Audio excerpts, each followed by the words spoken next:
Assalamu alaikum dostlar. Bugün Topkapı'nı görgözüm. Men Şirinevler деген rayonda yaşayım. Men yaşayan jaktan metro menen же metrobus menen barıp turup tramvayga tesip kalış керек. Asbagandan görgözüm.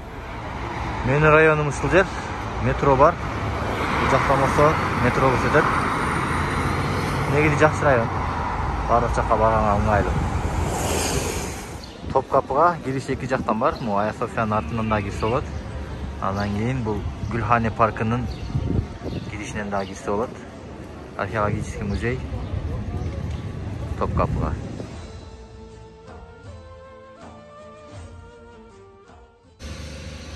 Gülhane Parkı'ndan girgende bolsa, bu jakta arkeolojik müze daha var. Girip ketsinler bolot. Topkapı'ga bolsa tüz geçiş gerek. Bu jak bolsa Gülhane Parkı'ndan girişi. Bu jagı bolsa Ayasofya jaktan girişi. Girişinde kişinekey park var. Bu yerde kafeler var. Giriş bu jak. Kassası bu yerde 100 lira eken 1200 so'm bolot. Müze kart bolsa eğer bekerle giresiңер.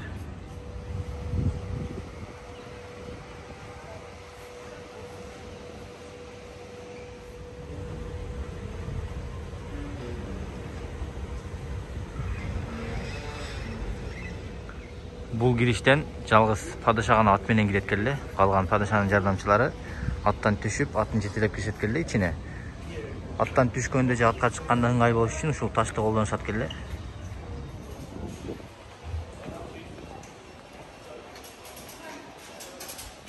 Girişi.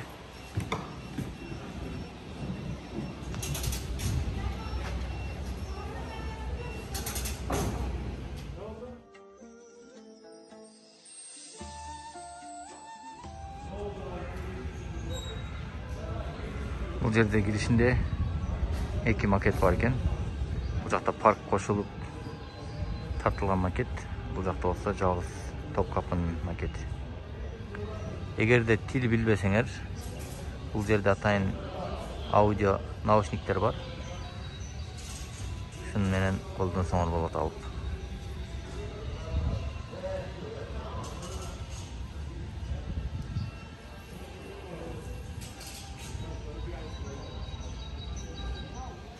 Birinci men girgen jak, birinci havu деп айтылат экен. Бул жер болсо экинчи havu экен. Ушул жерде башкарган экен. Негизги мамлекетти башкарган органдар дейбиз, кандай.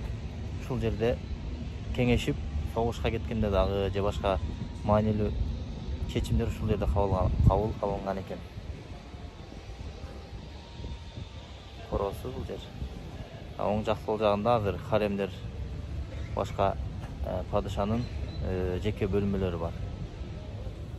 Saray 1468 жылы Fatih Sultan Mehmet Han'ın uçurunda kurulup başlagan eкен. Бирок Kanuni Sultan Süleyman'ın uçurunda aябай кеңейип, азыркы көрүнүшүн алган экен. Абдülmecit'in убагында Dolma Bahçe Sarayı kurulgandan кийин ошол жака көчкөн экен султандар. Olsa eski görünüşken.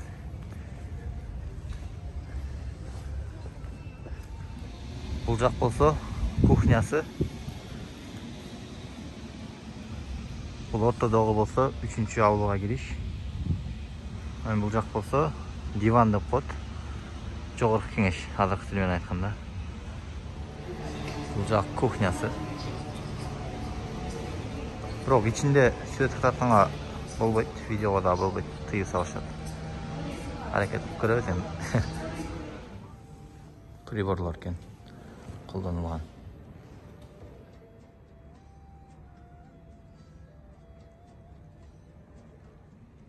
Мынакей казан очоктору.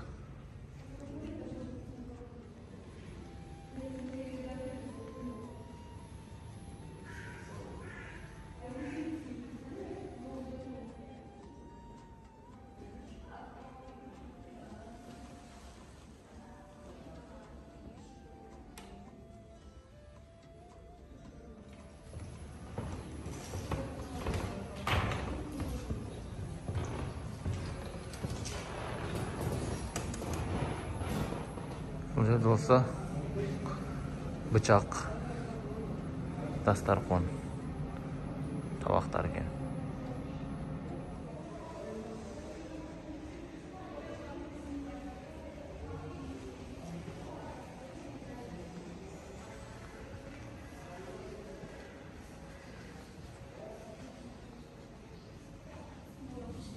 Padişaların sürekli düşürülgen şaşkalar eкен.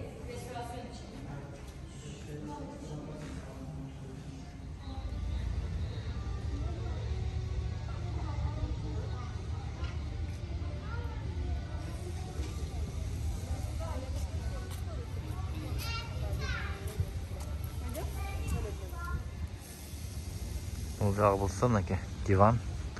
Мұны болса Adalet Kulesi de etken. Adalet munarası. Bu yerde olsa video söz tutarsan bulur etken. Kıyıcı olken. Naki içi. Bunday.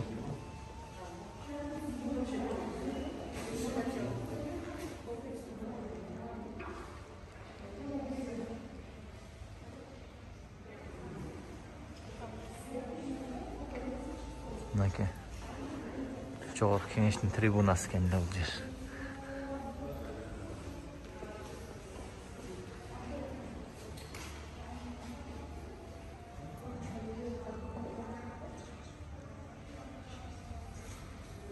Bu yer olsa saat kolleksiyalar ekan. Avrupa'nın Osmanlı İmperiyası'nın uçurundağı Osmanlı İmperiyası'ndan saatler ekan.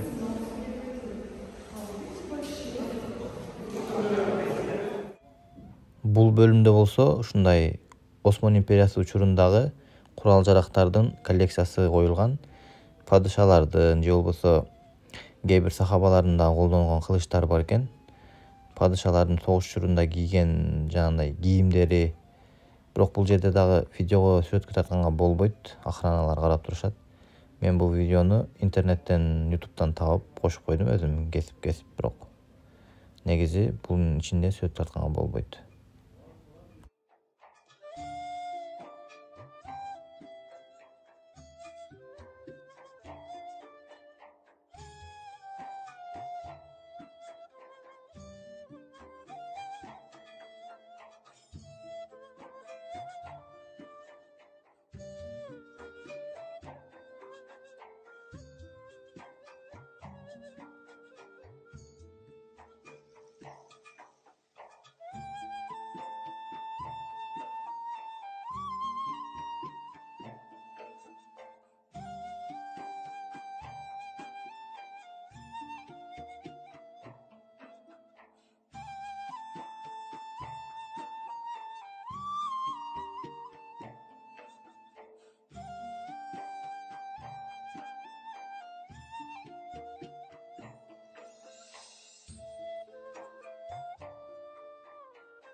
Padişalardın ant beri azemi ушул жерде болот экен эле.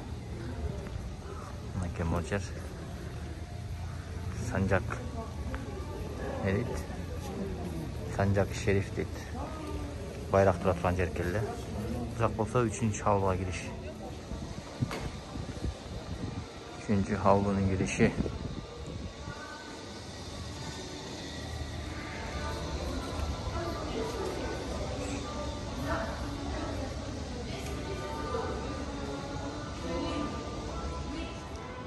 Бул жер болсо Арыз Удасы деп айтылат экен.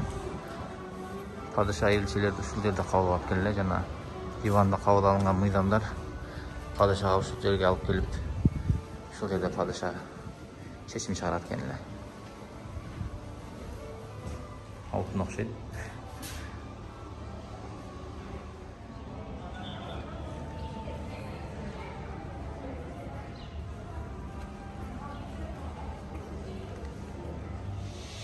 Topkapı bu İstanbul'daki en көп turistlerin gelgen muzeyi. Вообще Turkiya boyunca 2-nji orunda turат eкен. Көп экспонаттар бар, бирок кээ-бирлерини видеого түсүрүп тарткан болбойт. Ал бул жакта болсо пайгамбарыбыздын пайгамбарларга тиешелүү кээ-бир буюмдар, Мекке, Мединадан алып келген ар кандай экспонаттар бар, бирок видео тартканга болбойт да. Мынакей бул жакта болсо Хас ода деп коет экен. Бул жакка видео тартканга болбойт. Жолук менен кириш керек аялдардагычы. Бул Хас ода деген жакта Муса пайгамбардын таягы, жана башка пайгамбарлардын ар кандай селделери, буюмдары, пайгамбарыбыздын буюмдары, Фатима энебиздин дагы кичинекей сандыгы бар экен.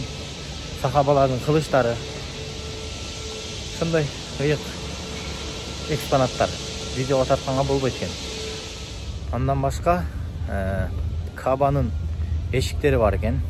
Кабанын ачкычтары, жанагы Кабадагы Хаджарул Асваттын сыртындагында капталган сары темирдүү бир защитасы бар. Ошол Султан Абдуллаздын учурунда алып келген экен. Ушундай нерселер бар экен. Бирок көп жеринде азыр реставрация болуп атыптыр. Кээ бир жерлер жабык экен.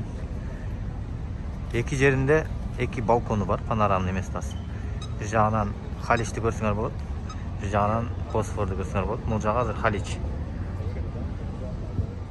Мынакей бул жагы Халич. Бейоğlu, Eminönü. Мынакей Сүлеймания көрүнүп атат, мечит. Бул жер болсо Багдад көшкү дейт. Айтылат экен.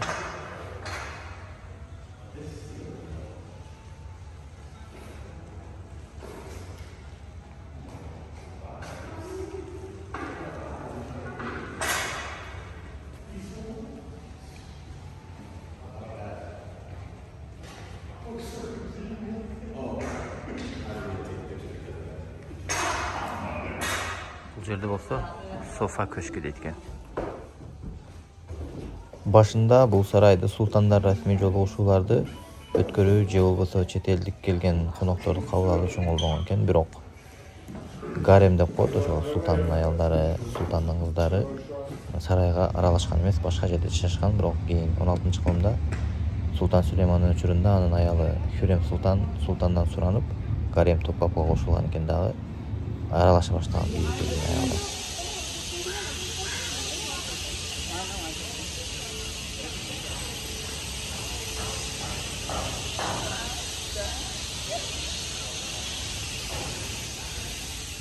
Топкапыдагы мага эң жаккан жер ушул жер.